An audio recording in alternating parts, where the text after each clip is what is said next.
एक नाशिक न्यूज, प्रेक्षकांचा विश्वास आणि निष्पक्ष पत्रकारितेची ओळख।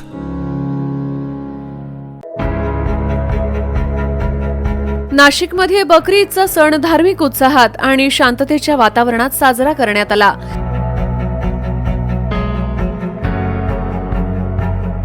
त्र्यंबक रोडवरील मुख्य ईदगाह मैदानावर हजारो मुस्लिम बांधवांनी सामूहिक नमाज पठण करत देशाच्या शांतता आणि सलोख्यासाठी प्रार्थना केली।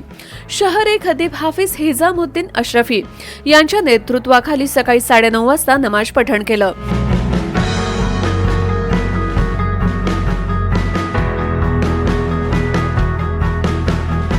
ईदगाह मैदानावर मोठी गर्दी होणार असल्यानं महानगरपालिकेकडून स्वच्छता, पिण्याच्या पाण्याची व्यवस्था, सपाटीकरण तसेच तात्पुरत्या वजूखान्याची सुविधा उपलब्ध करून देण्यात आली होती। तर कायदा आणि सुव्यवस्था अबाधित राहावी यासाठी पोलीस प्रशासनाकडून शहरात कडक बंदोबस्त तैनात करण्यात आला होता।